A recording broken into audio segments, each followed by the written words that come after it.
Z nami je Aleksandra Winkler-Drole, učiteljica akaških zapisov in karmična diagnostičarka. Pozdravljena. Mislim, da je pozdravljena, že sam naziv je takšen, da bi se človek kar ustrašil. Človek je en zelo kompleksen sistem, vi to zelo dobro veste, ampak preden greva na te plasti fine, greva najprej kar na osnovno vprašanje. Ste pa res pravi za to vprašanje. Vas pa ne bom vprašala, a verjamete v usodo, ampak kaj je pravzaprav za vas usoda? To je neka zelo živa stvar. Ja, to se je ogromno ljudi spraševalo že pred našim štetjem in se še sprašuje in se bo. Eni se pa o tem ne sprašujejo. In če se ljudje ne sprašujemo, ne pridemo do odgovorov. In zato je to vprašanje super vprašanje. Se pravi, jaz sem se o tem spraševala prav, ko je babica jokala, zakaj je izgubila otroka. Zakaj mora mama izgubiti hčerko, majhnega otroka, 12 let? Zakaj mora umreti? A je to del usode? A je to kaj namenjeno? In tukaj sem raziskovala, ni da ni, mislim, da študirala sem ogromno stvari, čeprav jih vse ne ponujam tržišču, ki se mi ne zdijo dodelane ali pa sprejemljive. In tukaj je različnih teorij, zdaj vse tiste, s katerimi se ne strinjam, jaz ne bi omenjala, jaz bi omenjala samo to, za katero jaz stojim in jaz verjamem, nikomor pa ne vseljujem, da mora tako razmišljati kot jaz. Se pravi, zame se človek rodi z določeno predusodo, se pravi, rečemo predusoda, ki pa življenja posameznika ne determinira do potankosti, ampak je samo en tak smerokaz, osnovni kompas, po kateri naj bi potem posameznik šel.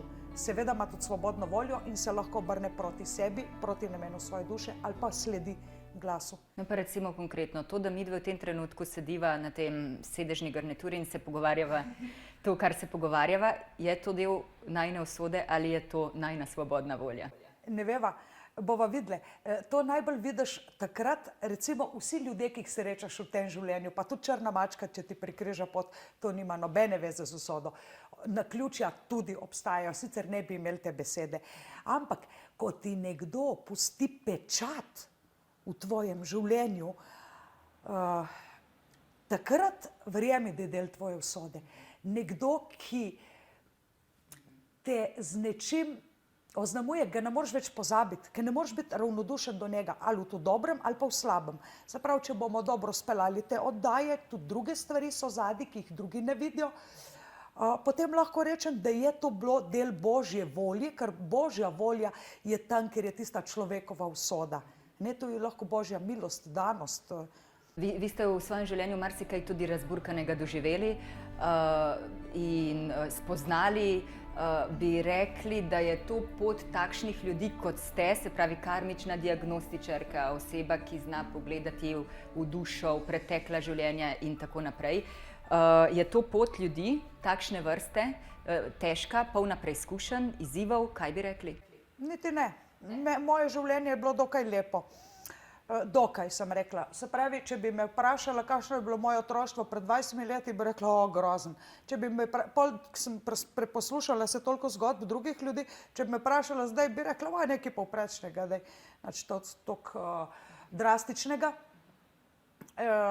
In težko bi ocenili sebe, tudi ko mi nekaj predelamo eno preteklost, jo vržemo zadnji in se z njo ne ukvarjamo več.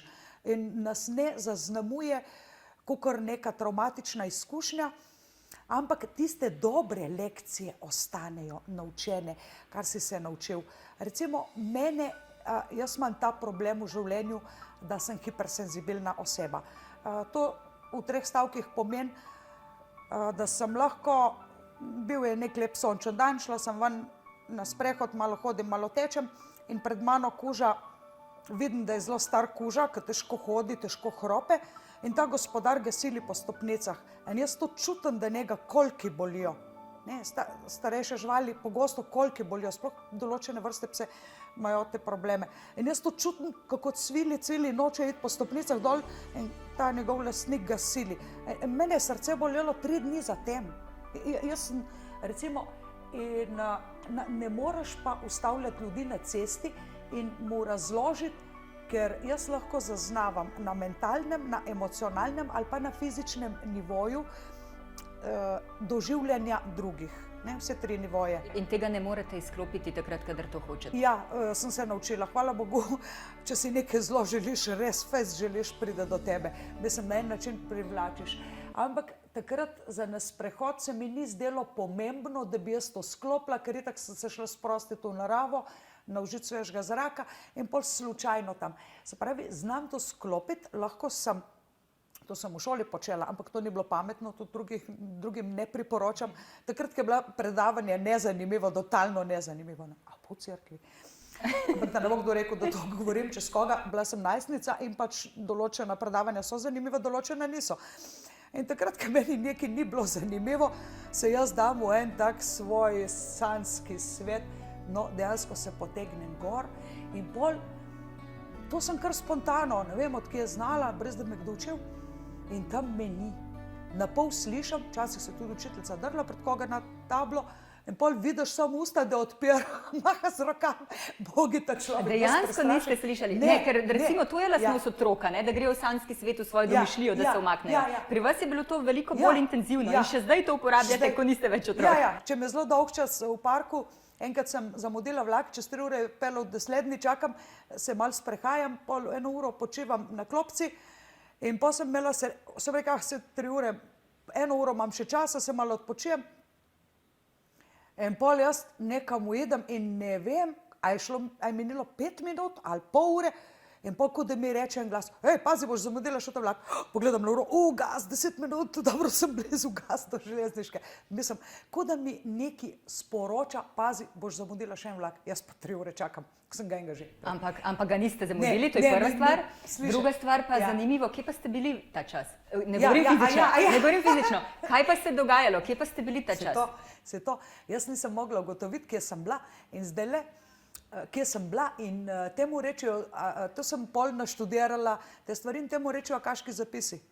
To je baza podatkov, kjer nima časa, kraja in prostora in se lahko hitro zgubiš.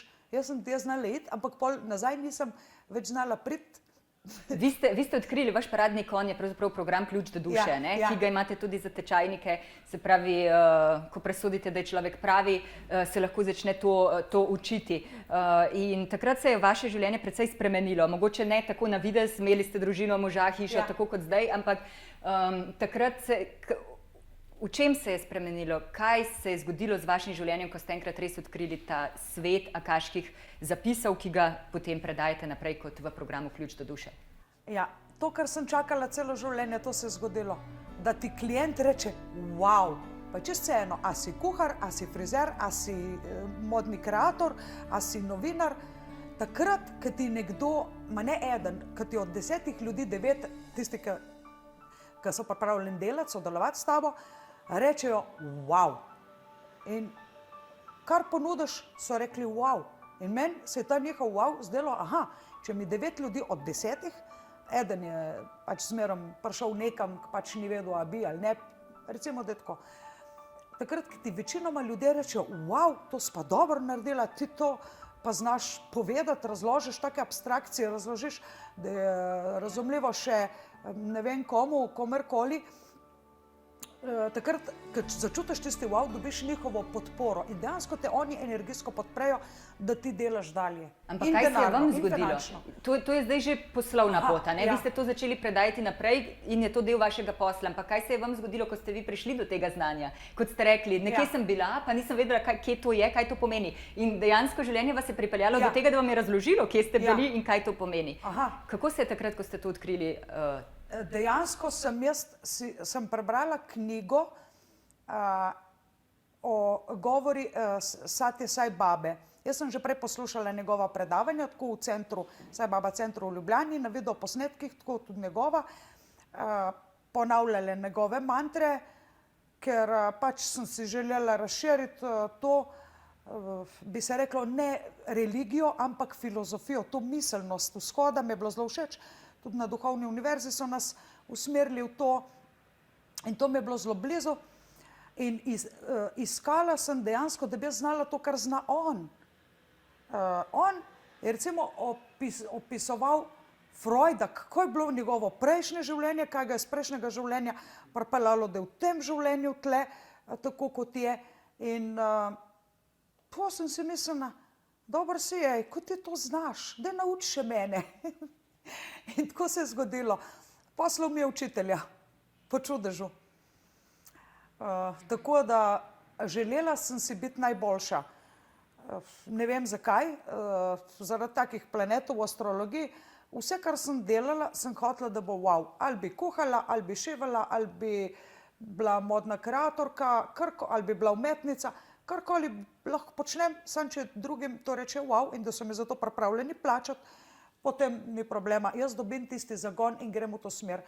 Tako da to snov ezoterike, se mi zdi, mislim, da sem res najdla tega paradnega konja, ki se zelo dobro prima v Sloveniji. No, zdaj bom povedala, kakšen odgovor sem pričakovala. Sej, super, da ste mi ponudili dva nova, ampak vseeno, pričakovala sem, kakšen je odgovor, ko človek začne res živeti v skladu s sabo.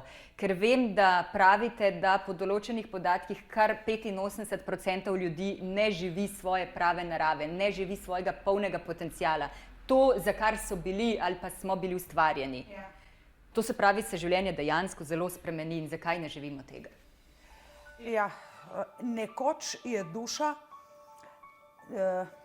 določenih ljudi sprejela napačne izbire. In posledično ne prideš do istega cilja, če na enem križišču zaviješ drugam. Mogo biti naravnost, zaviješ levo. Mogo biti na desno, zaviješ naravnost. Ne moreš, če preveč križišč zgrešiš, dejansko lahko nikoli ne prideš do tega cilja. Vsem ljudem je cilj biti srečen, biti zadovoljen, živeti izpopolnjeno življenje, imeti kompatibilnega partnerja, imeti službo, ki nam je pisana na kožo, imeti, kaj pa vem, mogoče otroke, večino ljudi, biti dobrega fizičnega in mentalnega zdravja. Večinoma imamo ljudje preprosto vsi enake želje, ni pa vsem dano, da bi to. Nekoč je duša nekaterih zašla toliko izven poti. Se moram pohvaliti, da jaz sem pač iz te dušne skupine Mintaka in da to je ena redkih dušnih skupin, ki dejansko skoraj da, še to bi lahko ven odrezali to besedo, ne sprejema napačnih izbir. Če sem jaz tle, potem je čudovita izbira. Ne? Če sem takoj rekla ja, jaz nisem rekla ja na 3. povabilo ali pa 5. ali pa 10.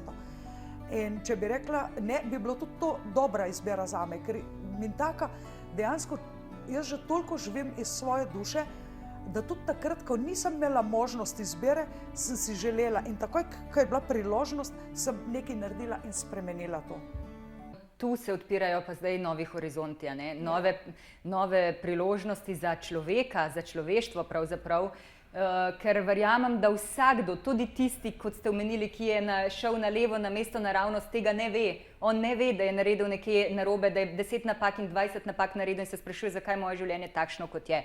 Tako da tu bova zagotovo še, upam, da nadaljevali, o tem še govorili, to je res zanimivo, predvsem za gledalce in gledalke, da to vidijo. Ja, vi ste združili duhovnost in podjetništvo, ne? In tu najbrž nimate nobene slabe vesti, da tudi duhovnost, človek z duhovnostjo lahko materialno zelo dobro živi. Ja, pač tukaj je takole, povsod je duhovnost. Če pogledava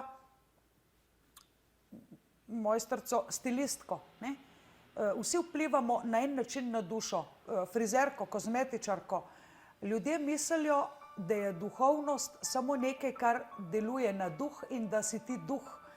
Dejansko mi nismo duhci, mi imamo fizično telo, smo identična duhovna bitja kot drugi, zunaj na ulici, ljudje, ker vsi imamo duh, dušo, telo, ne? Tako da z tega stališča se mi nimamo za višje. Moj celo življenje so bili otroci.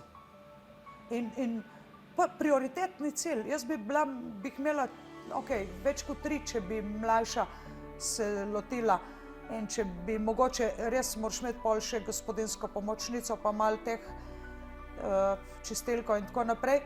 Tako da smo ostali pri 3 in to je moj najvišji cilj, da njim dam to znanje. In to knjigo, ki zdaj pišem, dejansko pišem za njih, v primeru, naprimer, to se sicer ne bo zgodilo, ker jaz točno ne vem, koliko let bom teptala to zemljo. Ja, to bo še dolgo, ja. Ja, to. Tako da v primeru, a ne, da bi oni so najstniki in se malo upirajo vsemu, ne, joga, ne, to, kaki meditacija, dej. Oni so taki najstniki, ampak jim pustim, tudi da sem bila taka do mojih staršev, ne, to je brez veze, to ne. Se pravi, greš kontra jim, zato da se izoblikuješ svojo osebnost, zato pač kontriraš enemu. In zdaj jim pišem knjigo, ampak ta knjiga bo dejansko, v primeru, da me ne bojo hoteli poslušati, mogoče na skrivaj kdaj potegnili knjigo, zdaj sem pa v krizi, ampak če bom vprašal mamo, bo rekla, se zadnjič sem te hotela to naučiti, veš, pa si rekel, ne, to ni nič, veš, to tvoje. Tako da pišem knjigo njim in vsem otrokom, pač, ki bojo prišli do te knjige, vsi so otroci nekih otrok in tako naprej. Tako da z tega stališča moj svet se vrti okrog knjig, če zastopva. In duhovnost je tudi del življenja, jo jemljem samo kot del življenja. Tako da ne bom mislil, da je meni duhovnost na prvem mestu. Ne, moja prva stvar je otroci, družina in ta stvar paše super zraven, zato ker sem lahko z njimi, sem lahko čim več tam in s tem tudi največ njim koristim.